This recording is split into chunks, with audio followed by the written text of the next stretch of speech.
ఏ సమస్య ఉందో ముగ్గురం కూర్చుంటాం. మళ్ళీ నిందెలు కోట్లు. పనికి మాలిన వాళ్ళు బాత్రూంలు కడతంటే జాన్ విక్టర్ అని కమిటీ పెడితే 45 లక్షలు రాలే బాత్రూంలకి. ఈ రోజుకి దగ్గర 70 లక్షలు పనిచేసినాం. ఇంతమంది కూర్చున్నారు ఇక్కడ, చేతులు ఎత్తండి మీరు. బాత్రూంలకు మేము డబ్బులు ఇచ్చినామన్నా, ఇంత ఇచ్చినామని చెప్పి కౌంట్ చేయండి. ఇప్పుడు ఎంతమంది ఉన్నదో తిప్పి కొడితే 10 లక్షలు ఉండవు ఇక్కడ కూర్చున్న వాళ్ళు ఇచ్చింది.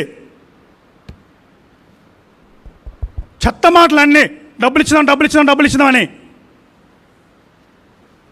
45 లక్షలు వచ్చిన డబ్బులు 70 లక్షల పని అయింది.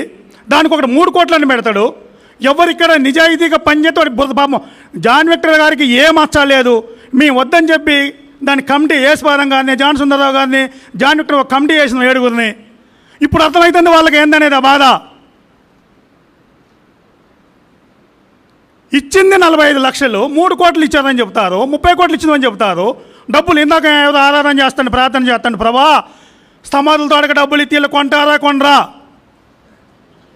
ఈయన 5 లక్షలు ఇచ్చినట్టు చేసినాడు. 10 రూపాయలు ఇలా బాత్రూంలకి. ఇక్కడ కూర్చున్న ప్రతి ఒక్క వ్యక్తి గురించి నాకు తెలుసు.